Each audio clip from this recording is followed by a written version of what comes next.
Hi, welcome to Fish on Fridays. I am Al McCauley, and we are on the road at Mount St. Mary's University in Emmitsburg, Maryland. I've got a really cool human interest story I want to share with you that has to do with our wonderful Catholic faith.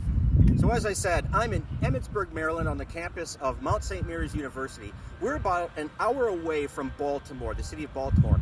And at the very beginning of the last century, there was a young man named George who was such a trouble that his parents basically gave up on him. They had no other recourse. They didn't know what to do with this kid because he was always in fights and he was always in trouble. And so they turned him over to the local Catholic school. The school was called St. Mary's Industrial School for Boys. And this young man stayed there in the dorms for 12 years. He was taken under the wings of a Xaverian brother named Brother Matthias. And this guy more or less raised him, was a father figure to him, was a disciplinarian for this guy, and helped get this George on the path. And he recognized that George had a talent, especially in athletics, in baseball. He ends up growing up and becoming a very popular person in United States history and in folklore. George Herman Ruth. We know him better as Babe Ruth. Now, why am I telling you that story here in Emmitsburg? It's because he played for the baseball team for St. Mary's Industrial School, and they would travel north up to Emmitsburg, and they would play against the prep school that was in this city.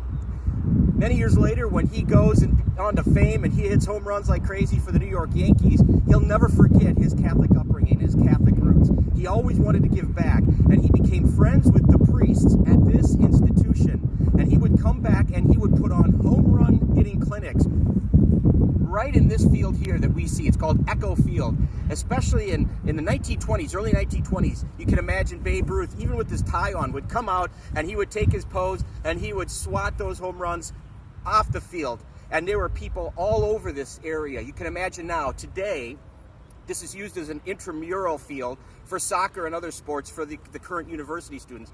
But at that time, this place was loaded with fans who wanted to see Babe Ruth, their hero, hit monster home runs. Just one more way our Catholic faith is just everywhere in our culture, and it's something to be very, very proud of. Babe Ruth remained a lifelong Catholic.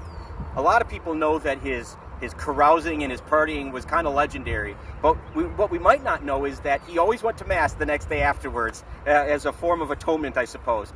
Even after baseball, he joined the Knights of Columbus, and he never forgot his Catholic heritage and his Catholic roots, which is one of the reasons he would come back to places like this. He always spoke very highly of the priests that helped to raise him and make him into the man he was.